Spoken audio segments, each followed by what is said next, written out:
Okay करूया सुरू. पाटीलसाहेब, आधी तुमच्या तब्येतीबद्दल सांगा, काय तुमचं म्हणणं आहे? नाही, तब्येत आता व्यवस्थित आहे, पण तरी पण आहेच. शेवटी अशक्तपणालाही आंघोळून गेलेले पूर्ण अशक्तपणा प्रचंड आहे. त्याने खूप म्हणजे इतकं अंग दुखतं ना, ते काही सांगता येत नाही, इतका त्रास. सलाईन पुन्हा सुरू करणारच आहे थोड्या वेळाने डॉक्टर. पण महाराष्ट्रातल्या बांधवांना सांगतो की सध्या तब्येत बरी आहे. मागच्या 8 दिवसापासून तुम्ही काय कुठं बोलले नाही, म्हणतात बोलतच असतात. छगन भुजबळ म्हटले की मनोज जरांगे यांनी उतरावर निवडणुकीसाठी 8 तरी जागा निवडून आल्या. आता ते वेळ आल्यावर सांगून येतात, त्यांना दम नाही निघायचं. वेळ आल्यावर सांगून बरं एक केलं तर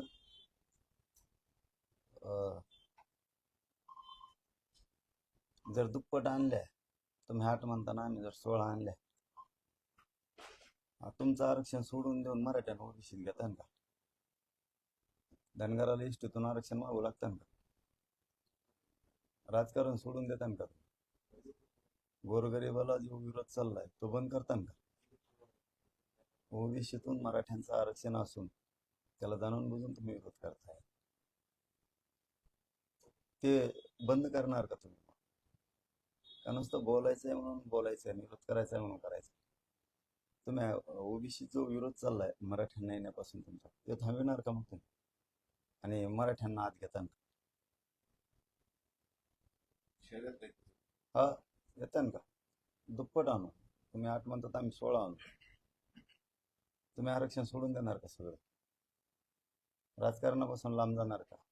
जाती तेढ निर्माण केलाय तुम्ही, त्या विचारापासून तुम्ही लांब जाणार का? एसटीत आरक्षण मागतोय धनगर समाज, ती मागणी का म्हणू लागणार का? थांबवा ना मग तुमचे विचार. ते काय फरक पडतो एखाद्या चॅलेंज द्यायचं म्हणल्या? ह्या मराठ्यांना मग ओबीसी आरक्षणात बोल म्हणा, जाहीर 16 आणून दाखवतो. जाहीर बोल नाही, घेऊन दाखवायला लागत. तू बोलशील हा घ्या, तुला बाहेर निघायला लागत तिथं. एसटीतून आरक्षणासाठी धनगर समाजाचं आंदोलन अनेक ठिकाणी सुरू आहे, बऱ्याच ठिकाणी आंदोलन पेटतं पण आहे, आणि मुख्यमंत्री धनगर आणि धनगरचा GR काढण्याच्या तयारीत आहे. तुम्हाला वाटतं का ते होईल? आणि तुमचं काय? धनगर समाजाची जी मागणी माझ्या माहितीप्रमाणे, मला पक्क त्यातलं माहीत नाही, म्हणजे पूर्ण माहिती आहे पण पूर्ण नाही. धनगर समाजाचं आरक्षण आहे ते संविधानिक पद्धतीने असं त्यांचं म्हणणं आहे. तर त्यांची मागणी योग्य आहे. त्यांच्या मुलांना एसटीतून आरक्षण मिळालं पाहिजे, ही धनगर बांधवांची मागणी योग्य आहे. पण तुम्ही म्हणलात तसं की आदिवासी समाजही विरोध करायला लागला की आमच्या एसटी आरक्षणात येऊ नका. बहुतेक एसटी आरक्षणात त्यांना वाटत असेल, आदिवासी बांधवाला, की हे आमच्या ताटात येऊन जेवायला लागले. त्यांना वाटत असेल बहुतेक असं की आमच्या ताटात यायला लागलेत, हे खायला लागलेत, आमच्या ताटात येऊन आमचं आरक्षण खायला लागले. म्हणून एखादी वेळेस आदिवासी बांधव सुद्धा आंदोलनात उभा राहायची तयारी करायला लागला वाटतं. ते त्यांनाही दिसतंय की आपल्या ताटात धनगर जेवते. जसं मराठा ओबीसी वाद सुरू झाला पॉलिटिकल, तसं आता धनगर आदिवासी वाद पॉलिटिकल सुरू झालं. ही आधीची चूक आहे का त्याचे परिणाम आपल्या सगळ्यांना भोगावे लागतात? किंवा काहीतरी जेव्हा दिलं गेलं आरक्षण तेव्हा हे असे मुद्दे लक्षात घेतले गेले? आरक्षण हा एक तर राजकीय मुद्दा नाही आणि वादाचा पण नाही. याला सामंजस्य लागतं, मनाचा मोठेपणा लागतो आणि माणुसकी जपणारा विचार मनात असला पाहिजे, मग तो कोणीही असो. सगळं पाहिजे तर मलाच, या दिवशीनं या ईर्षेनं प्रेरित झालेला छगन भुजबळ सारखा माणूस नसायला पाहिजे. सगळं पाहिजे तर मलाच पाहिजे. माणुसकी धर्मातून एक भावना जाणली पाहिजे, एक जाणून घेतलं पाहिजे की आरक्षण ही वादाचा विषय नाही, राजकारणाचा विषय नाही. ती एक राज्य केंद्राची सुविधा आहे. जसे स्वतःचे लेकरं मोठे व्हावं वाटते, तसे दुसऱ्यालाही स्वतःचे लेकरं मोठे व्हावं वाटते. त्या त्या भूमिकेतून आरक्षणाकडे बघितलं पाहिजे. पण आरक्षण म्हणजे निवड राजकारण यांनी धरलंय आणि आरक्षण म्हणजेच पूर्ण शत्रुत्व असा एक त्यांनी अजेंडाच बांधलाय त्या छगन भुजबळ. आरक्षण ही एक या समुदायाने घेतलं पाहिजे, त्याही घेतलं पाहिजे, जो मागाशी आहे त्यालाही मिळाला पाहिजे. मग त्याच्यात जात नाही तोलली पाहिजे. डायरेक्ट जात तोलतात. मराठ्यांना आरक्षण मागितलं नाही द्यायचं, म्हणजे मागास असला तर नाही द्यायचं. मुसलमानांनी मागितलं नाही द्यायचं. हे जात तोलीत धडक. हे सुविधा किंवा माणुसकी धर्म किंवा लेकरांना लागतंय आरक्षण जसं आपल्याला लागतं तसं दुसऱ्याच्या लागत असेल, हे नाही शोध. ही वादाचा विषयच नाही. पण हे राजकारणी लोकांना ज्यांच्या राजकीय स्वार्थापोटी यांनी गरीब मारेत आणले. आता भाजपचे केंद्रीय नेते अमित शहा येऊन गेले, बैठका झाल्या पक्षाचे एकत्र. बोलताना ते असं बोललेले की आम्हाला मोठ्या आंदोलना हाताळायची सवय आहे. गुज्जर पटेल यांचं आंदोलन आम्ही हाताळायला सत्तेवर आलो, मराठ्याचे आंदोलन आम्ही तसंच हाताळतो. म्हणजे ते फडणवीस बघून गेले. बर, हे बघा, एकतर ते काय उद्देशाने बोललेत हे नाही मला, मी बघितलं नाही, काहीच बघितलं नाही. मी माझ्या शरीराच्या वेदना, माझ्या समाजाच्या वेदना मला माहिती आहे, त्यामुळे मी माझ्या याच्यातच होतो, मी बघितलं नाही. पण आता त्यांचा उद्देश नेमका काय, कोणत्या अर्थाचा आहे हा माहीत नाही मला. पण ते एवढं सोपं नाही. कोण म्हणले तुम्ही? अमित शहा. अमित शहा, त्यांना तर बोललो होतो आम्ही, अमित शहा साहेबाला, की शिर्डीला आले ते मोदी साहेब तवा बोला आरक्षणाच्या बाजूला. एकदा अमित शहा साहेब याला आले होते त्या नागपूरला, त्यावेळेस आता तवा नाही बोलले, आता बोलले. चिलमित चहा प्यायची वेळ येऊ देऊ नका तुमच्या साहेब, मराठीच्या नका नादी लागू तुम्ही. हे बघा, तुम्हाला सरळ सांगतो अमित शहा साहेब, तुम्ही पटेल आंदोलन कसं हाताळलं, गुर्जर आंदोलन कसं हाताळलं, तसंच तुम्ही मराठ्यांचे आंदोलन हाताळणार. हे बघा, मी जाहीर सांगतो, अमित शहा साहेबाला पण आणि देवेंद्र फडणवीस साहेबांना पण, तुम्हाला मराठ्यांचं ओबीसीतलं आरक्षण द्यावं लागणार.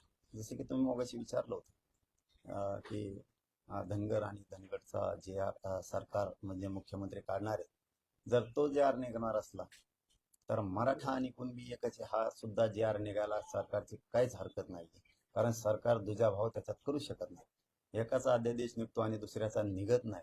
त्याच पद्धतीने मराठा आणि कुणबी एकच आहे. अमित शहा साहेब आणि देवेंद्र फडणवीस साहेबांना सरळ सरळ सांगतो की तुम्ही आंदोलन ते कसे हाताळलेत ना, त्यापेक्षा मी काय सांगतो हे लक्षात असू द्या. मराठा आणि कुणबी एक आहे, तुम्हाला आरक्षण द्यावं लागणार. अध्यादेश निवडणुकीच्या आधी तुम्हाला तो काढावा लागणार. हा झाला एक प्रमुख मुद्दा. तुम्ही कसलं हाताळलं तरी हे आंदोलन आहे मराठ्यांचं. तुम्हाला जाहीरपणानं सांगतो, मराठ्यांना सोडून तुम्ही सत्ता स्थापन राज्यात करू शकत नाही. आणि तुम्ही जर वेगळ्या मार्गाने आंदोलन हाताळलं, उदाहरणार्थ म्हणजे मी पॉझिटिव्ह भावनेनं बोलतोय बरं का, पॉझिटिव्ह भावनेनं बोलतोय. आत्ता तरी तुम्ही जर मराठ्यांचं आंदोलन चांगलं हाताळलं गोडी गुलाबीने, अमित शहा साहेब कसे हाताळते ते तुम्हाला पुढे लगेच सांगतो. पण त्याच्या अगोदर दोन भूमिकेत त्यांचा शब्द धरू. एक चांगल्या भूमिकेत धरू. चांगल्या भूमिकेनं जर मराठ्यांचं आंदोलन तुम्ही हाताळणार असाल तर मराठा आणि कुणबी एकाचे 83 क्रमांकाला तुम्हाला ते आरक्षण द्यावं लागणार आहे. सगळ्या सोयरीची अंमलबजावणी सुद्धा करायची गरज पडणार नाही. तिथं करायचीच, तिच्यात सुट्टी नाही, करायचीच आहे. तिने गॅजेटही लावता येते. पण जर का रे बाबा तुम्ही मराठा आणि कुणबी एक आहे हा कायदा काढला आणि मराठ्यांना जर आरक्षण दिलं तर जसं तुम्ही म्हणताय की आम्ही मराठ्यांचं हे आंदोलन हाताळू, ते गुडीगुलेपणे हाताळलेलं तुम्हाला परवडलं. तर मला जाहीर सांगतो, जर मराठ्यांना आरक्षण दिलं तुम्हाला सत्तेपासून कोणीच हटू शकत नाही. बघा मी तुम्हाला काय सांगतो दोघाला, अमित शहा साहेब बी आणि ते देवेंद्र फडणवीस साहेब, मराठ्यांना आरक्षण जर दिलं तर तुम्हाला सत्तेपासून कोणीच हटू शकत नाही. पण तुम्ही जर नाही दिलं तर चिलमीत चहा असं प्यायची येळी तुमच्यावर येईल. चिलमीत चहा लय अवघड असतं भाऊ. ती येळी येईन मग ती वेळ येऊन द्यायची नाही. तर मला क्लिअर क्लिअर सांगतो मी, तुमची आंदोलन हाताळण्याची पद्धत ही मला चांगली माहिती. तुम्हाला वाटत असं हे खेड्यातलं आहे, हे असं कसं काय आहे, काय आहे. मी सगळ्या आंदोलनांचा जवळपास विचार केला आहे. तुम्हाला मराठ्यांना आरक्षणापासून बाजूला ठेवून एक 2-4 मिनिटं जास्तीचे घेतो. आरक्षणाला मराठ्यांचं आरक्षण तुम्ही बाजूला ठेवून मराठ्यांना या प्रक्रियेपासून बाजूला ठेवून तुम्हाला जर वाटत असलं आरक्षण न देता आम्ही आंदोलन हाताळू, तर अमित शहा साहेब तुमची आयुष्यातली घोडचूक असणार आहे. त्याचं कारणच सांगतो तुम्हाला. अगोदर तुम्हाला पॉझिटिव्ह भूमिका सांगितली, तुम्ही गुडीगुलेपणे हाताळावं मराठ्यांचं आंदोलन, मराठ्यांना आरक्षण द्यावं. तुम्हाला सत्तेपासून कोणीच रोखू शकत नाही, कोणीच रोखू शकत नाही आणि तुम्हाला कोणी सत्तेपासून हटवू शकत नाही. पण तुम्ही जर मराठ्याला बाजूला ठेवलं तर गणित नाही, तुम्हाला जे काय यंत्र आणायचे ते जरी आणली तरी तुम्ही संविधानाच्या पदावर बसू शकत नाही या महाराष्ट्र. हे क्लिअर केलं. आता तुम्हाला जर दुसऱ्या पद्धतीने हाताळायचं असलं, ही एक पद्धत झाली, तुमच्याकडे एक दुसरी आणखीन एक पद्धत आहे, ती मराठ्यांबाबत राबवू नका. तुम्ही आमचं नाव घेतलंय म्हणून मी काय तुमचं कवा नाव घेतलेलं नाही, माझ्या समाजाने घेतलेलं. तुम्ही तिकडे खड्ड्यात पडा, उताने पाताने पडा, तिकडे मारा, काय देणं घेणं नाही आम्हाला. आम्ही तुमचं नाव नाही घेतलं, पण तुम्ही माझ्या मराठ्याचं नाव घेतलं. गुर्जर पटेल म्हणजे गुजरातचे यांचं आंदोलन हाताळलं, तसं आम्ही मराठ्यांचं आंदोलन हाताळू. तुम्ही जर त्या पद्धतीने हाताळाल, तुमच्या पद्धतीने, तुमची पद्धत म्हणजे काय, कष्ट लोकांनी करायचं आणि लोणी आपण खायचं. ही तुमची जी घाण सवय आहे ना पूर्वीची, अमित शहा साहेब, ही तुमच्यासाठी घातक आहे. मला हे बोलायची गरज नव्हती, पण तुम्ही माझ्या मराठ्याला आरक्षणात ओढलं मध्ये आता, म्हणून मला हे बोलावं लागतं, नाविलाज आहे माझं. कारण तुम्ही प्रत्येक वेळेस तुमच्या स्टाईलनं कामं केलेले हाताळलेले. जसं की उदाहरण म्हणून देतो, जसं की भाजपासाठी रक्त अंगातलं पूर्ण संपवून घेतलं वाजपेयी साहेब आहेत, त्याच्यानंतर आडवाणी साहेब आहेत, त्यानंतर जॉर्ज फर्नांडिस आहेत, त्याच्यानंतर अरुण जेटली साहेब आहेत, व्यंकय्या नायडू साहेब आहेत, त्याच्यानंतर आपले महाजन प्रमोद महाजन साहेब आहेत, सुषमा स्वराज, अशी जी एक टीम होती पूर्वीची, अशोक सिंगल, मला वाटतं प्रवीण तोगडिया, मुरली मनोहर जोशी, हे जे मोठमोठाले टीम होते, मला वाटतं रामजेठ मलानी सुद्धा बहुतेक त्या याच्यामधलेच आहेत. ह्या लोकांनी स्वतःचा ध्येय झिजावला. अमित शहा साहेब ते तुमचं कुटुंब होतं म्हणून तुमचं साधलं. मराठ्यांचं आंदोलन तसं नाही हाताळायचं. ज्या माणसानं उभा देश पिंजून काढला त्यांना तुम्ही कोपऱ्यात बसले, त्यांचं नाव आहे लालकृष्ण अडवाणी. हो, तुम्ही कसं हाताळताय स्वतःच्या कुटुंबाला, तो एक परिवार आहे तुमचा. ते तुमचा अंतर्गत विषय, आम्हाला नाही देणं घेणं. पण तुम्ही पटेलांशी गुर्जराशी मराठ्यांचं आंदोलन जोडलं आणि तुम्ही त्या हाताळायच्या भूमिकेत निघाला. तुमच्या त्या पद्धतीने हाताळणार असाल तर ते होतं तुमचं कुटुंब, त्यांनी सहन केलं. इथं महाराष्ट्र एक असा आहे की ज्यावेळेस दिल्लीवरती किंवा भाजपवरती संकट येईल त्यावेळेस दोन्ही हातावरती आपल्या जबाबदारी महाराष्ट्र घेतो आणि हिमालयासारखं उभा राहतो तुमच्या पाठीशी.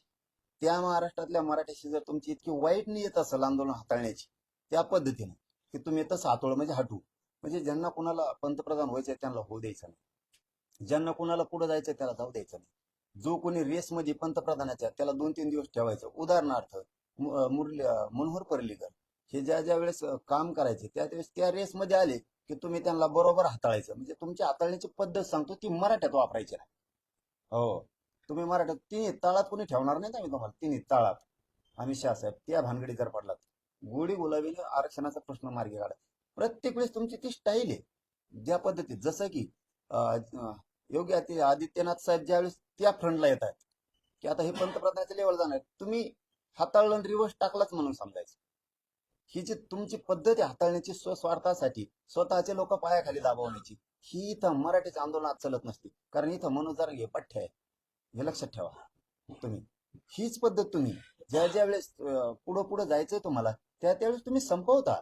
ज्या लोकांना उभं आयुष्य घातलं त्या लोकांना सुद्धा संपवायला तुम्ही, जसं की आपले शिवराज चव्हाण मामा, ज्या माणसानं मध्य प्रदेश स्वच्छ केला, एकदम चांगल्या पद्धतीत पुढं डेव्हलप केला, जो माणूस रेसमध्ये चालला तो माणूस तुम्ही कसा हाताळला हे आम्हाला सांगायची गरज नाही. सुषमा स्वराज यांना तुम्ही कसं हाताळलं हे आम्हाला सांगायची गरज नाहीये. ही तुमची हाताळण्याची पद्धत आम्हाला चांगली माहिती आहे. ज्यावेळेस नितीन गडकरी साहेब त्या स्टेजला जाणार आहे त्यावेळेस कसं हाताळायचं हे आम्हाला चांगलं माहिती. तुम्हाला तुमच्या स्वार्थासाठी तुम्ही ज्यानं तुम्हाला मोठं केलं त्याचं नाव न घेण्याऐवजी ज्यांनी तुमचा ह्यो भाजपरूपी संसार मोठा केला, ज्यांनी योगदान दिलं त्याचं नाव तुमच्या तोंडातून चांगलं निघण्याऐवजी तुमचं दुसऱ्याचं निघतं की ज्यांनी तुम्हाला विरोध केलाय त्याला म्हणताय तुम्ही आम्ही त्यांच्या कणगुळीला धरून राजकारण शिकलोय. म्हणजे तुमची हाताळण्याची पद्धत दोघांची हे आम्हाला चांगली माहिती. तुम्ही माझ्या मराठीवर बोललात म्हणून मला तुमच्यावरती बोलायची वेळ आली. तुमची ही काम करण्याची पद्धत जी आहे ना, ही हाताळण्याची, ही तुमच्यासाठी खूप घातक आहे. तुम्हाला दिसतंय ते बरं. अमित शहा साहेब तुम्हाला फक्त दिसतंय हम करो सो कायदा काहीतरी, ते तुम्हाला वाटतंय. पण तुम्ही इतके येडी जनता या देशातली समजूच नका. तुम्ही जे माणसं आयुष्य त्यांनी घातलं, वसुंधरा राजे साहेब ज्यांनी आपल्या मनगटावरती सगळं भाजप पेलून धरलं होतं, ज्या काळात तिथं वाढत नव्हतं ती परिवर्तनाची लाट ज्या लोकांनी निर्माण केली, त्यांच्या जोडीला ज्योतिरादित्य शिंदे साहेब, हे लोक ज्या ज्या वेळेस त्या रेसला येतील त्या त्यावेळेस तुम्ही कसे मागे फेकायचे, तुमच्या आंदोलन हाताळण्याची पद्धत काय, तुमच्याच लोकांचा घात तुम्ही कसा करायचा, आंदोलनाकडे येतो मी. तुम्ही आंदोलन तेही कसे हाताळले त्याच्याकडे पण येतो. आज येतोय तुमच्याकडे मी आता. पण तुम्ही तुमचे सुद्धा कसे हाताळले. तुम्ही अनंतबेन पटेलांचं काय केलं, पटेलांचा वापर करून तुम्ही गुजरातमध्ये कोणत्या बेटावरती काय उभा केलं, दीव बेटावरती तुम्ही काय उभा केलं, नगर हवेलीच्या बेटावरती तुम्ही काय उभा केलं, सिलवाशाच्या बेटावर तुम्ही काय उभा केलं, आणि स्वतःचे लोक तुम्ही खड्ड्यात घालून तुम्ही वर येण्यासाठी तुम्ही कोणत्या थराला गेलेला आहेत ना. तुम्हाला वाटत नसेल की इतक्या लांबपर्यंत काय काय करायला आहे. कारण माझ्या मराठीचं आंदोलन हाताळायच्या भानगडीत जर पडाल तर तुम्हाला सांगतो तुमचा राजकीय एन्काउंटर होणार. तुम्ही असे राजकीय एन्काउंटर इतके केले की भयानक भयानक केले. तुम्ही चांगले काय काय कमी केलं होतं प्रमोद महाजनांनी, कुठं कमी पडली होती ती, कुठं लालकृष्ण अडवाणी कमी पडले होते, कुठं मनोहर जोशी कमी पडली होती, मुरली मनोहर जोशी काय कमी पडले हे लोक, सुषमा स्वराजांनी काय कमी पडले, कोणते लोक तुम्ही पुढे आले आणि लगेच मागं घातले. तुम्ही प्रत्येक जागेवर हीच सिस्टम केली. तुम्ही हरियाणा झारखंडला तेच केलं, तुम्ही गोव्यातही हीच केलं, तुम्ही कर्नाटकाला पण हीच सिस्टम राबवली, तुम्ही तामिळनाडूला हेच केलं. तुम्ही काम करताना तुमचे लोक फक्त एकदा वातावरण ढवळून निघूस तर वापर केला आणि नंतर तुमच्या सोयीनुसार तुम्ही तुमचा पक्ष आणि सत्ता हाताळली तुमच्या सोयीनुसार. हे तुम्ही सगळ्यात मोठं पातक केलेलं आहे. का प्रवीण तोगडे यांनी काम नाही केलं, पळून जायची वेळ आणली तुम्ही त्याच्यावर. अशोक सिंगालांनी काम नाही केलं, पळून जायची वेळ आणली. हिंदू राष्ट्र सेनेसारख्या असं मोठमोठ्या विश्व हिंदू परिषद बजरंग दल सारख्या लोकांनी तुमच्या पक्षासाठी तुमच्यासाठी काय नाही काम केलं. या लोकांनी जेलं नाही भोगली तरी तुम्ही असं हाताळलं की त्या लोकांवरती वाईट परिस्थिती आज. ही तुमची काम करण्याची सिस्टम आहे. तुम्ही जे तुम्हाला मोठे करतायत त्यांना तुम्ही संपवताय. अशा पद्धतीचं आंदोलन तुम्ही हाताळता, तुमचा पक्ष सुद्धा हाताळता. उगा आता ते मोहन भागवत साहेब खंबीर फुटाडणी झालं म्हणून जमलं नाही. तुम्ही कोणाला सोडलेलं नाही, तुम्ही कोणाला सोडलेलं नाही. तुम्ही इतके पूर्वी ते वैद्य साहेब पण त्यांच्यामध्ये होती. तुम्ही सुदर्शन बहुतेक नाव आहे त्यांचं. हे लोकांनी जे काम केलेलं आहे यांनी हे भाजप, हे राष्ट्र, इथला विचार, इथली प्रगती वाढावी म्हणून कामं केली. आणि तुम्ही सत्ता हस्तगत करायसाठी तुम्ही RSS सुद्धा सोडलं नाही. तुम्ही मोहन भागवत साहेब सुद्धा सोडलं नसतं. पण ते लय खंबीर निघालं कुठार म्हणून तुमचं काही चाललं नाही. हे विचार आहेत का तुमचे हाताळण्याचे? गुर्जर आंदोलन असं हाताळलं, पटेल आंदोलन तसं हाताळलं, मग मराठ्यांचं हाताळणार, हे विचार आहेत तुमचे हाताळायचे? हे विचार आहेत? हे विचार आहेत भगतसिंगाचे? हे विचार आहेत राजगुरूंचे? हे भारत माता की जय? कोणचे? हेगडेवारांचे हे विचार आहेत? लोकमान्य टिळकांचे हे विचार आहेत? कोणते? छत्रपती शिवरायांचे विचार आहेत? उपाध्यायांचे हे विचार आहेत का ते? कोणते विचार चालवायला तुम्ही? कोणचं हिंदुत्व चालवलं तुम्ही? कळस बसायच्या अगोदर मूर्त्या बसवणार आहे तुम्ही, आणि तुम्ही मराठीत आंदोलन हाताळणार आता. कोणता विचार चालवाला तुम्ही? सावरकरांचे हे विचार आहेत? देशातल्या जनतेच्या विरोधी विचार आहेत का त्यांचे? मग ही देशातली जनता नाही का? पटेल, गुर्जर, मराठा हे आंदोलन तुम्ही असे हाताळणार आता, मुळीत काढायचे? कोणतं डोकं चालवताय तुम्ही? तुम्ही स्वतःला किती महान बुद्धिवादी समजताय? राजकीय एन्काउंटर करणं म्हणजे बुद्धी चालवणं नाहीये साहेब. दादागिरीच्या जोरावरती मी काही करल हे लय दिवस नाही चालत. ज्या लोकांनी तुमच्यासाठी मोठमोठ्या महाराजांनी खस्ता खाल्ल्या त्यांना सुद्धा आउट केलं तुम्ही. मोठमोठाले तुमच्याकडे लीडर होते सामाजिक क्षेत्रात काम करणारे की जे बीजेपी वाढवत होते, या लोकांना हाताळताना तुम्ही तुमच्या सोयीनुसार घेतले आणि बाकीचे लोक संपीत तुम्ही पुढे गेलात. आणि तुमचेच दुसरे तर संपवले तुम्ही. हे विचार जास्त दिवस नाही टिकत. एक दिवस अशी खतखत आणि श्वासा उद्रेक होतो की लोक सत्तेच्या पलीकडे जातात. आणि जे यंत्रणेचा, ज्या एजन्सीचा तुम्ही वापर करताय लोकांसाठी, त्या एजन्सी सुद्धा एकदा कदरतात आणि शेवटी त्या बाजूला त्यात. आणि सत्ता जरी तुमच्या हातात असली, तुम्हाला जरी वाटत असं मिलिटरी दारूगोळे आमच्या हातात आहेत, रणगाड्या आमच्या हातात आहेत, हे सुद्धा एक दिवस बाजू सरकतात. कारण एकदा तुमच्या गोळ्या संपत्याल, तुमच्या रणगाडे संपतील, पण जनता संपू शकत नाही. हे तुम्हाला घरात घुसून वाटलेलं आणणार. तुम्हाला जर त्या पद्धतीने आंदोलन हातळून मस्ती जर आली असत तर त्याला मराठ्यांचा नाविलाज, आणि तुम्ही मराठ्याच्या नादात पडू नका. हा, काय केलं तुम्हाला? काय मोठे पण वाटलं त्याच्यात? गुर्जर आंदोलन मोडून काय वाटलं तुम्हाला? मी तर पहिल्यापासून गुर्जरांना सांगतोय, जाटांनाही सांगतोय, पटेलांनाही सांगतोय, यादवांनाही सांगतोय, यांना मोठ्याल्या जाती संपवायच्यात. मुसलमानालाही सांगतोय, मराठ्यांनाही सांगतोय, यांना मोठ्याल्या जाती संपवायच्या. तुम्ही शहाणे व्हा. का लय मोठे पण मिळालं तुम्हाला? पटेलांचं आंदोलन, ज्या पटेलांना पोलवादी पुरुषोत्तम मरत होते, सरदार वल्लभभाई पटेलांना, ज्यांनी या देशात खचलेला देश आणि त्या देशात मनगटात जे लोक खचले होते त्यांच्यात पोलाद भरलं होतं, असे शब्द होते दारदार. त्या भूमीतले तुम्ही दोघही, पंतप्रधान मोदय पण आणि ते अमित शहा काका, ते सुद्धा दोघं तुम्ही एका जागेवर असून हे विचार असावेत तुमचे. मराठ्यांचं आंदोलन हाताळू काय मिळालं तुम्हाला मोडून?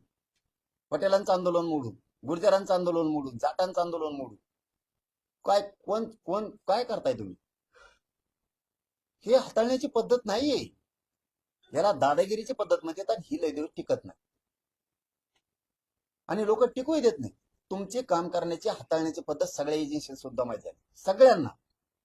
IB ला माहीत झाली, रॉला माहीत झाली, CID माहीत झाली, CBI ला माहीत झाली, इंटरपोलला सुद्धा माहीत झाली. सगळ्यांना माहिती तुमच्या हाताळण्याची पद्धत काय.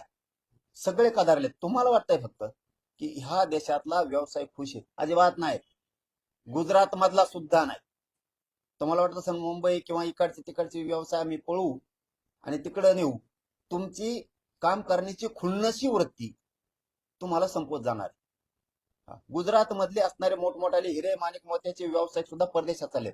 तिकडं अमेरिकेला चाललेत, जपानला चाललेत, चीनला चाललेत, त्या हॉलंडला चाललेत, इंग्लंडमध्ये येत, ते केनियाकडे चाललेत, ते दक्षिण आफ्रिकेकडे चाललेत. दोन दोन व्यवसाय तुमच्या भीतीनं उभा आहेत. एक तिकडे एक इकडे. इकडे तुमच्यासाठी नको उचलायचा म्हणून.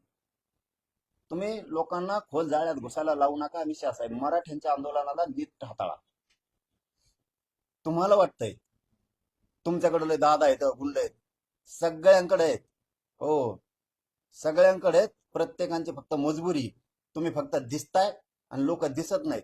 तुम्हाला वाटत असेल माझ्याकडे मध्य प्रदेश, राजस्थान, बिहार, इकडं तिकडं थोडेफार आमच्याकडे गुंड पाळलेले आहेत, आम्ही उज्जैनकडे काही पाळलेले आहेत.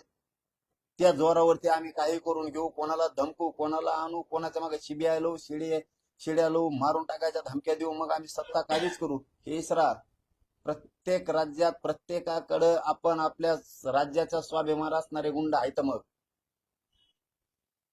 महाराष्ट्रात मराठी गुंड आहेतच, तेलंगणाकडे आहेतच, तामिळीकडे आहेतच, मध्य प्रदेशवाल्यांकडे आहेतच, ज्यांच्या पश्चिम बंगालवाल्याकडे येतं. आता पश्चिम बंगालवाल्याचे तर काय हाल केले तुम्ही, अमित शहा साहेब.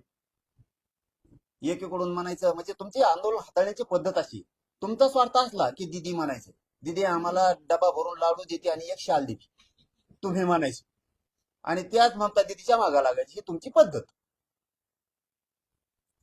आमचे सगळ्यांचे गुरु लालकृष्ण अडवाणी म्हणायचं आणि अवमान त्यांचाच करायचा. ही तुमची पद्धत. तुमचे आंदोलन हाताळण्याची पद्धत आम्हाला चांगली माहिती. हा. तुम्ही पटेल गुर्जर उलट आता जागे केले. तुम्ही यादव्या माजवल्या, तुम्ही बिहारचा, उत्तर प्रदेशचा असाच कार्यक्रम केला. मुलायम सिंग यादव, लालू प्रसाद यादवच्या अंगावर घाल, लालू प्रसाद यादव नितीश कुमारांच्या अंगावर घाल, चंद्रबाबू नायडू त्यांच्या अंगावरती घाल. जे नितीश कुमार पंतप्रधानाच्या लेवलमध्ये होते, तुम्ही काय काय काय चॉकलेट कुंकड दाखवता, तुमचा काय भरोसा नाही. तुम्ही त्यांचेही गेम लावले. तुम्हाला किती राजकीय ज्ञान आहे हे सगळ्याला माहिती. दादागिरीचं राजकीय ज्ञान आणि जनता परिवर्तनाच्या दिशेनं नेणं, हा भारत देश आपण काय म्हणू त्याला महागुरु बनवण्याकडे न्यायचं, आर्थिक सत्तेकडे न्यायचं, हे विचार वेगळे आणि दादागिरीनं नेण्याचे वेगळे. अहो तुमच्यावरती न्यायपालिका सुद्धा खुश नाहीये. काय म्हणताय सर न्यायाधीश तुमच्याबद्दल? कोणाला शिकवताय तुम्ही आंदोलन हाताळायचं? सर न्यायाधीशांच्या भूमिका तुमच्याबद्दलच्या काय आहेत? इतक्या भयान परिस्थित्या करून ठेवल्यात तुम्ही. आर्थिक सगळे जडणघडण ज्या माणसानं बसवली त्या माणसाला सुद्धा तुम्ही नीट विचारत नाहीये. तुमचे काम करण्याची पद्धत म्हणजे फक्त खुर्ची आणि खुर्ची, बस.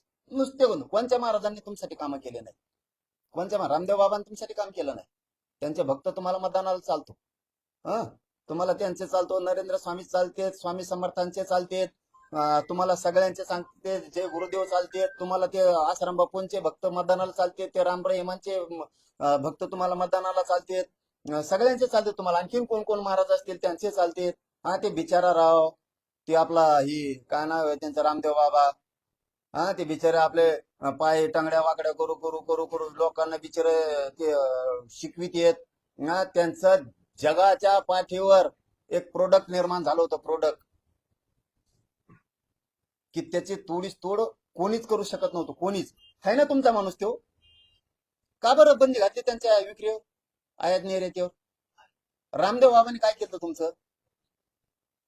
ते बिचार म्हणत होतं तूप खाओ, घी खाओ, बाजरी खाओ, गहू खाओ, ज्वारी खाओ, आजची दळून आणलेली खाओ, लिंबाच्या काड्या खाय कुठं, बबूल खाय कुठं, शेंगा खाय, याच्या शेंगा खाय, येड्या बाबलीच्या शेंगा खाय, काही लाकडान गोट्यान ही पाला खाय, त्यो पाला खा, ही साबणी खाऊ, त्यो करू. बिचाऱ्यात चाललं होतं आपलं कसं काय ना. घातलेलं म्हणजे तुम्ही त्याच्यावर काय वाईट केलं त्या माणसानं? हे तुमचे हाताळण्याची पद्धत. तुमचं ऐकलं की चांगलं, नाही ऐकलं की दिधारा लगेच. पुरी बंदी घातली, साबणीवर बंदी घातली, त्याचे बिस्कुट होते पतंजलीचे, सगळा फेस काढून टाकला त्याचा, काही ठेवलं नाही तुम्ही. हे तुमचे आंदोलन हाताळण्याची पद्धत. तुम्ही स्वतःला जितकं समजताय ना तितकं सोपं नाहीये. तुमचे काम करण्याची सिस्टम फक्त तुम्हाला मिळूस तरच आहे. एकदा तुम्हाला मिळालं काय देणे घ्या, नुसते फुटा, याच्यात उभी फूट, त्याच्यात उभी फूट. अरे मला त्या राजकारणाशी नाही देणं घेणं, मला तिकडे जोडू नका. मी सत्य आज एक माणूस म्हणून बोललोय, मी आज सत्य म्हणून माणूस म्हणून बोललोय, आणि हेही शब्द क्लिअर सांगतो तुम्हाला मी. त्या महाविकास आघाडीचं देणं घेणं नाही आम्हाला, त्या भाजपचं देणं घेणं नाही, काहीच देणं घेणं नाही. अहो अमित शहा साहेब, त्या काँग्रेसाने काही दिलं नाही म्हणून तर लोकांना तुम्हाला निवडून दिले ना. ते काही फायदे करीत नाहीत म्हणून तर तुम्हाला निवडून आणले लोकांनी. आता तुम्ही असे आंदोलन हाताळणार का आमचे? मग दादागिरीनी ते काही देत नाहीत म्हणून तर लोकांनी तुमच्या डोक्यावर बोलायला टाकलाय ना. तुमच्याकडून अपेक्षा व्यक्त केल्यात ना, कशाला केल्यात? आणि किती दिवसाने बोलताय तुम्ही? 13 महिने आंदोलन झाल्यावर आणि निवडणुका जवळला हाताळतो म्हणून. इतक्या दिवसानंतर किती दिवस? अहो, तुमचे सगळ्यांना पद्धत माहितीये. तुम्ही किती विचित्र आहे. त्या दोन भावा सुद्धा फुट पाडले राहू तुम्ही. त्यांना सुद्धा सोडलं नाही तुम्ही. जिथं तुम्ही सत्य मान्य नाही करणार, आता तुमचे कुत्रे 4-5 जण उठते जात. 4-5 कुत्रे, माकडे मुकडे, हे आता हे पतंजली बिस्किटावले, हे आमके तमके 4-5 जण लिंबाच्या काड्या चगळीणारे, हे बेसरामाच्या काड्या खाणारे, हे उठते जात. तुम्हाला खरं सांगितलं की पटतच नाही. तुम्हाला पटणारच नाही ना. आम्ही तर तुम्हाला पहिल्यांदाच सांगितलं ना. त्या काँग्रेसने काही दिलं नाही म्हणून लोकांनी झपाटून पाडून टाकलं त्यांना, दारून पराभव केला त्यांना. तुम्हाला आणलं, तुम्ही असले निघाल. अरे इथं भाजपच नव्हतं. त्या बाळासाहेब ठाकरे साहेबाच्या सानिध्यातून त्या गोपीनाथ मुंडे साहेब असतील किंवा ते प्रमोद महाजन असतील, आणखीन जॉर्ज फर्नांडिस यायचे त्यावेळेस, अनेक त्यांचे ते बरेचसे लोक येऊन ते जोड्या करायची, त्याला साक्षीदार आहेत ना. शिवसेनेचे जुने कट्टर शिवसैनिक शिंदे साहेबांपासूनचे हे सगळेच येतं. काय जेवढे असतील त्याचे राणे साहेब येतं, मला वाटतं त्यांचे जुने दत्ताजी साळवी साहेब येतं, बरेचसे सामंत साहेब येतं, त्याच्यानंतर मनोज जोशी सर येतं. हे भरपूर येते सगळेच. मला वाटतं हे विजय वडेट्टीवार साहेब सुद्धा पूर्वी तेच होते वाटतं बहुतेक. हे सगळी तीच टीम आहे मोठी. अरे त्या भात्यांचं तर कुठं करून टाकलं तुम्ही. ते तुमची भूमिका काय पाहिजे? अमित शहा साहेब कसं हाताळायला पाहिजे? जाऊ दे, पूर्वी आम्ही नव्हतो, तुम्ही होता. तुमच्या दोघा भावा ते राज ठाकरे आणि उद्धव ठाकरे. मी एक घराण्याबद्दल बोलतो, मला राजकारण तिकडे काढी लागून द्या. तुमची कशी हाताळण्याची पद्धत आहे. एखादा म्हणतो त्या टायमाला उभा करू लागली होती.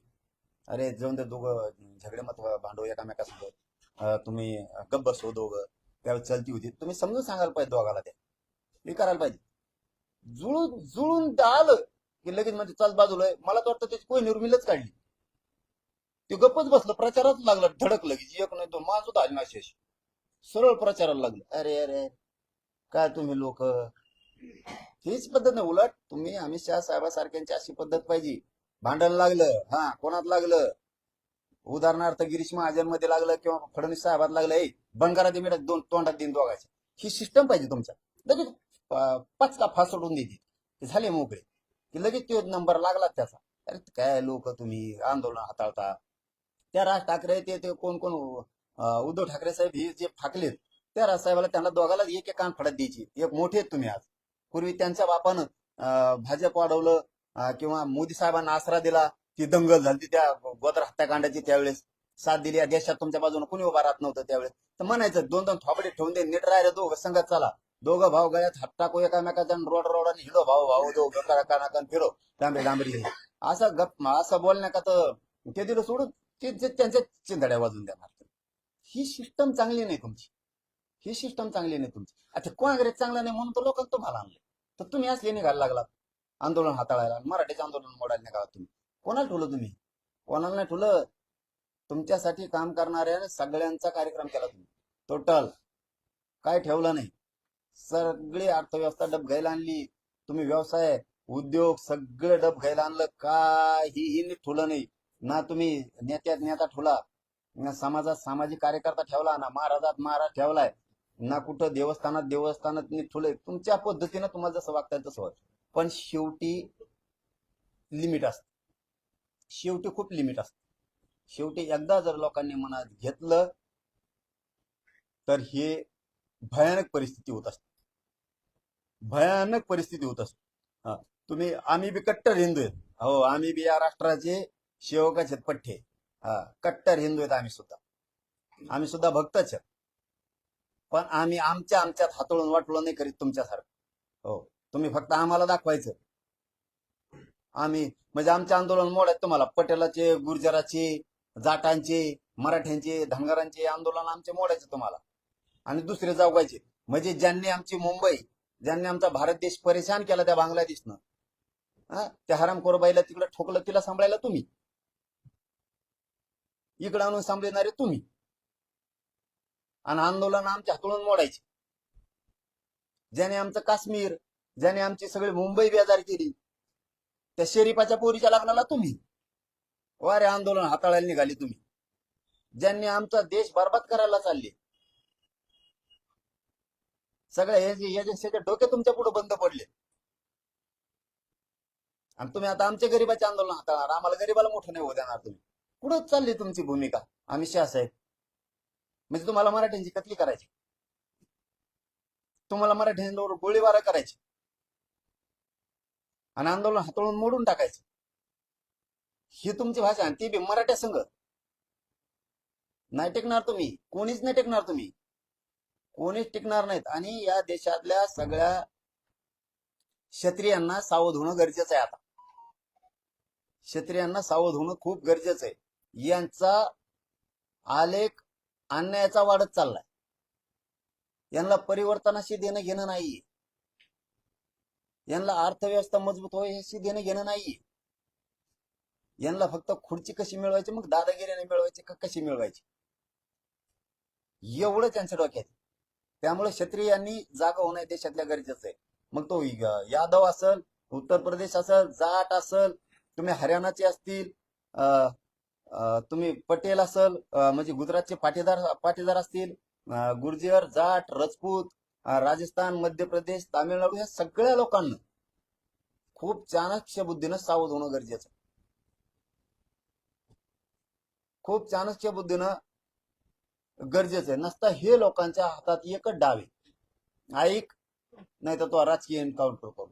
जर जनता एन्काउंटर राजकीय करायला लागली ना, पुढच्या वेळेस तुम्ही दिसणार सुद्धा नाही, दिसणार सुद्धा नाही.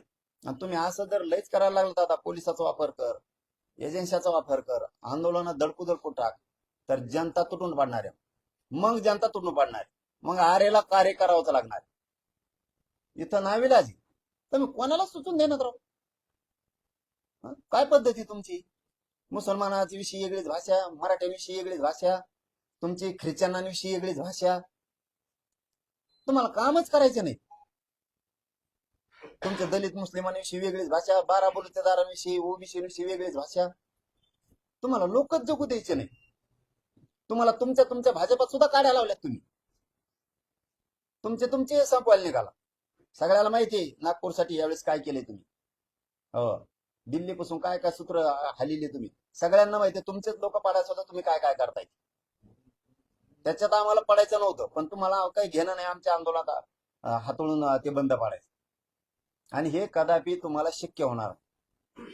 तुम्हाला पुन्हा पुन्हा सांगतो मी, तुम्ही प्रामाणिकपणानं आमचं आरक्षण ओबीसी ते आम्हाला द्यायचं. तुम्ही आंदोलन दादागिरीनं हाताळायच्या भानगडीत पडायचंच नाही. तुम्ही ना मारू शकतात मराठ्यांना, ना पाडू शकता, दोन्ही बी नाही.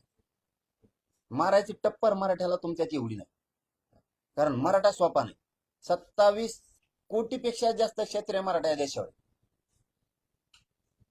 तुम्ही लय झोपेत नका राहू, लय झोपेत नका राहून, लय सोंग बी नका घेऊन, कुंकड नका बोलू, आणि कुंकड बोलून पडून घेऊ नका स्वतः.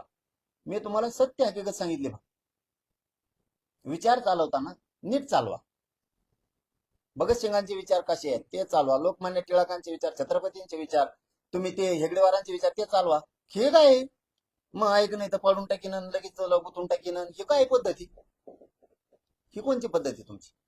तुम्ही वेठीच नाही धरू शकत जनतेला. आणि तुम्ही मराठ्याच्या तर भानगडीतच पडू नका. तुम्हाला खरं तेवढं सांगतो, तुम्ही मराठ्याच्या भानगडीत पडूच नका. आरेला कार्य जर मराठा करायला लागला तर महाराष्ट्रापासून तिथपर्यंत कार्यक्रम करीत. कारण शेवटी तुम्हाला सांगतो, हा महाराष्ट्रच एक असा आहे की याने दोन्ही हातावरती जबाबदारी तुमच्या पाठीशी उभा राहण्यासाठी घेतलेली होती. ज्या वेळेस संकटात देश सापडेल त्यावेळेस महाराष्ट्र या दिल्लीश्वरांच्या पाठीशी खंबीरपणाने हिमालयासारखा उभा राहिलेला आहे. आज तो महाराष्ट्रातला मराठा किंवा ती जनता अडचणीत आली म्हणून तुम्ही तिला खिंडीत पकडू नका, ध्यानात राहू द्या. जर का मराठ्यांनी खिंडीत पकडलं ना, इतके बेकार हाल होते तुमचे, इतके बेकार हाल होते की ते सांगता सुद्धा तुमच्या नाकी नव्हे. तुम्ही सगळ्यांपासून कार्यक्रम लावलेला आहे, तुम्ही सगळ्यांचे असेच हाताळले. तुम्ही जयललितांपासून तुम्ही जेवढे येतं ते दुसरे रेड्डी, जगमोहन रेड्डी, तुम्ही हे जे कार्यक्रम लावले मुंबईचे, तुमच्यातले कधीच नव्हतं. तुम्ही आणखीन फरक करून बघा. हरियाणात तुम्हाला अर्धा अर्ध कवाच नव्हतं. फक्त तुमच्या असल्या वागण्यामुळे अर्धा अर्ध झालं. एक संघ होता. उत्तर प्रदेश एक संघ होता. अर्धा अर्धा फक्त तुमच्या असल्या वागण्यामुळे झाला. गुजरात अर्धा अर्धा फक्त तुमच्या असल्या वागण्यामुळे व्हायला लागला. राजस्थान एक संघ होता. तुमच्या असल्या वागण्यामुळे अर्धा अर्ध व्हायला लागले. तुमचीच भाषा आम्ही तुम्हाला शिकवायलो. जसं का आम्ही तुमचे प्रवक्ते आहेत असं तुम्हाला सांगितलं थोडक्यात. समजूनच सांगितलं, विरोध नाही केला. आणि पुन्हा पुन्हा तेच सांगतो, त्या काँग्रेसने काही नाही दिलं म्हणून लोकांनी तुम्हाला आणलं. आणि तुम्ही जर आता आंदोलन असे हाताळणार असलात, पटेल मराठी यादव राजपूत गुर्जर जाट जर विरोधात गेले ना, हे क्षत्रिय मराठी जर खवळले ना, बिनबुडच झाला तुमचं. खलास. पाटील साहेब, तुम्ही त्यांच्या एक वक्तव्यावर परत काय बोलला, तुम्ही फार गांभीर्याने त्यांच्या वक्तव्याची दखल घेतली. तुम्हाला काही शंका येते, भीती वाटते आंदोलन या पद्धतीने आहे? मराठ्यांचं आंदोलन हाताळायची टप्पर त्यांच्यात नाही, हे मला चांगलं माहिती. त्यांना फक्त दोनच सल्ले. मराठ्यांना ओबीसीतून आरक्षण द्यायचं, कानं निरळ टाकायचं नाही.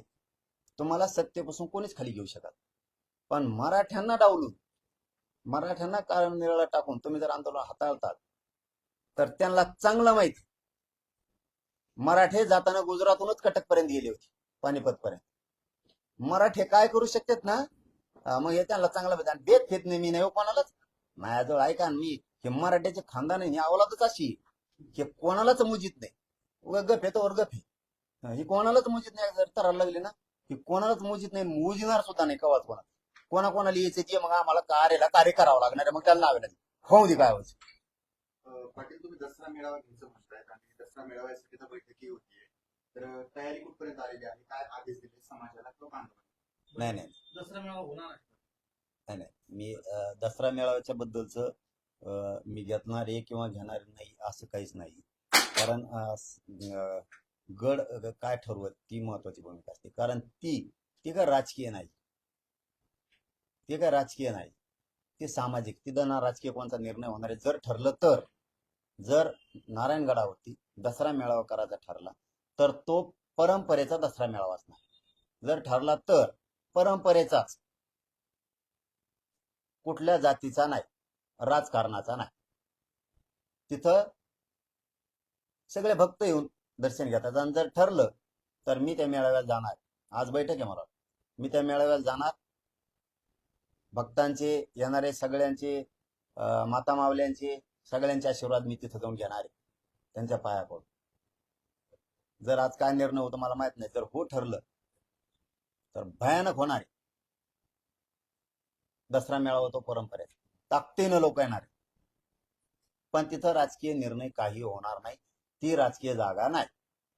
परंतु तुम्ही तुम्ही संबोधित आपली ताकद करणार का? दाखवण्यासाठी तुम्ही संबोधित करणार का तुम्ही दसरा मेळाव्याला? आणि आपली ताकद दाखवण्याचा प्रयत्न करणार असं सुद्धा विरोधक त्यावर टीका करतात. नाही, विरोधकाला कामच काय दुसरं, कशावर टीका करते ते. आता अमित शहा साहेबाला आम्ही काहीच बोललो नव्हतो, तरी ती टीका करते. हाताळीन म्हणतात आंदोलन मराठीच. तसं त्यांना कामच काय, तिथं ताकद नाही. ताकद दाखवायची, बघू आता पुढं 24ला पाडायचे कौभा करायची, ती ताकद दाखवू. जर अमित शहा साहेबांनी आता चांगलं हाताळलं, आरक्षण देऊ तर चांगले दिवस, वाईट हाताळलं तर त्यांच्यासाठी वाईट दिवस. आयोगाचं पथक मुंबईमध्ये दाखल झालेलं आहे. तर निवडणुकीची मार्फत आवाहन घेतलंय. घेतलेलं तुम्ही आहे. नेमकी निवडणुकीची कशी तयारी करताय? किती जागा लढणार आहे? आचारसंहिता लागू झाली. आपण ते आता त्यांचं तारखा ठरल्याशिवाय आम्ही निर्णय घेणारच नाही. काय करायचे, पाडायचे का उभा करायचे, तारखा जाहीर नाही. त्यामुळे आम्ही काहीच बोलणार नाही त्यावरती. त्यांच्या तारखा तर हो दे एकदा, त्यांचे गणित जर नाही बिघडले तिथून पुढं. आता अमित शहा साहेबांनी पुन्हा दुसरं ढवळून ठेवलंय आता ही खेळ, की मी आंदोलन हाताळणार, असं करणार तसं करणार. बघू मग तुम्ही कसे हाताळतात ती. निवडणुकीत एवढं सोपं नाही साहेब. इथं 50-55% मराठा समाज, ज्यांना डावलून, यांच्यावर अन्याय करून, बिना मराठा आरक्षणाचा निर्णय घेता निवडणुका झाल्या की यांचा कार्यक्रम संप, आरक्षण द्यावं लागणार. त्याच्याशिवाय पुढं एवढं सोपं नाही. मग आमचं त्यांनी नाही दिलं आरक्षण, आम्ही संधी दिली कुणाला, देवेंद्र फडणवीस साहेबाला. एक शब्द बोललो मी आज त्यांना, आज बी एक शब्द सुद्धा बोलला नाही. मी कंप्लीट 20 दिवस झाले फडणवीस साहेबांना सांगितलं होतं मी उपोषण करतोय, म्हणजे मीडियाच्या माध्यमातून. मी उपोषण करतोय. मला राजकारणात जायचं नाही, माझ्या समाजाला जायचं नाही. तुम्ही म्हणता राजकीय भाषा बोलतो, एक शब्द बोलणार, एक शब्द बोलणार. बोललो का फडणवीस साहेबाला एक शब्द राजकीय बोललो का काही? एक शब्द सुद्धा नाही. आता बोललो ते अमित शहा बोलले म्हणून त्यांना बोललो. शहा साहेबांसाठी होते, परंतु मी फडणवीस साहेबांसाठी बोललेलो नाही. त्यांना आणखी संधी, आमचं आरक्षण आम्हाला देऊन टाकावं, तुम्हाला संधी दिलेली आहे. जो फायदा करतो, फायदा करणारा समाजाला दिसतो. तुम्ही आमचा द्या, आम्ही तुमचे विरोधक नाही, शत्रू नाहीत. पण जर नाही दिलं, आपल्या नावाने बॉम्बलायचं नाही. ही पार्टीत किती आणि काय झालं आणि कसा राडा झाला, हे फडणवीस साहेबांना संधी. आजही मी फडणवीस साहेबाला एक शब्दही बोललेलो नाही. 22-23 दिवस झाले आणि बोलणार बी नाही. पण आचारसंहितेचं आज जर दिलं नाही तर तिथून पुढं काय बोलन आणि तुमचं काय गणित इतकून टाकी, त्याचा तळाला मेळ राहणार नाही. फडणवीस साहेबांना विनंती आहे की तुम्ही आमचं आरक्षण देऊन टाका, तुम्हाला संधी आहे. आम्ही उपोषण करून तुम्हाला संधी दिली. आमचं आरक्षण, आम्हाला हक्काच्या मागण्या मान्य करून टाका. तुमचं राजकारण तुम्हाला लाभ, आम्हाला राजकारणात जायचं नाही. आणि जर नाही दिलं तर सगळे गणित बिघडून टाकणार. फिरून पश्चातापाला सुद्धा वेळ येऊ द्या. तोंड लपवायला सुद्धा जागा ठेवणार. धन्यवाद. पुढील निर्णय तुम्ही कधी करत आचारसंहिता लागल्याशिवाय मी कळूनच देणार नाही. कारण त्यांना आमचे डाव बघायचे आणि आम्ही आमचे डाव नाही कळू देणार. कारण ज्यावेळेस त्यांच्या तारखा डिक्लेअर होत्या त्यावेळेस आम्ही समाजाची मी बैठक घेणार आणि ठरवणार पाडायचे का उभा करायचे. त्यावेळेस समाज म्हणून पाडायचे किंवा उभा करायचे त्यावर निर्णय होणार. आणि आम्ही सगळ्या तयारीनं पक्के बसलेलो आहे. पक्की तयारी करून बसले होते आम्ही, दोन्ही बी, पाडायची बी उभा करायची बी, काय अडचण. पक्की तयारी आमची. फक्त पुन्हा पुन्हा सांगतो, फडणवीस साहेब आपला विषय मार्गी काढा. तुमचं राजकारण तुम्हाला लकला आणि मराठ्यांच्या नादी लागायच्या भानगडीत पडू नका. कारण देशातला जर आता हे क्षत्रिय खवळला, तुम्ही जे मोडीत हाताळायला निघाला, तर हे इतकं अवघड असतं की कोणचीच गोळी, कोणचीच दारू, कोणचाच रणगाडा जनतेपुढे टिकत नाही. जनता जर एकदा बिघडली तर घरात घुसून न्याय घेत असते. राज्यात तिसरी आघाडी निर्माण झाली आहे. राजू आहेत, छत्रपती संभाजीराजे आहेत, बच्चू आहेत, त्यांनी भेट पण घेतली होती. त्यांच्यासोबत जाण्याची चर्चा चालू आहे. बघत नाही, त्या काही चर्चा नाही आमची, भेटायला आले फक्त, बाकी काय ते नंतर आता विषय होईल. निवडणुका तारखा झाल्या. चल, धन्यवाद. पहिल्यांदा आले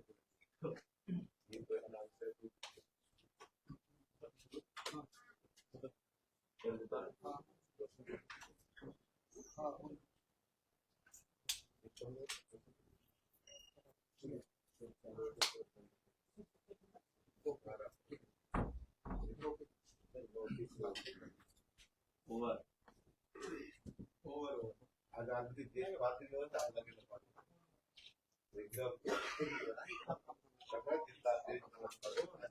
नॅचरलच्या माणसाची प्रयत्न त्यांचं वाटतं.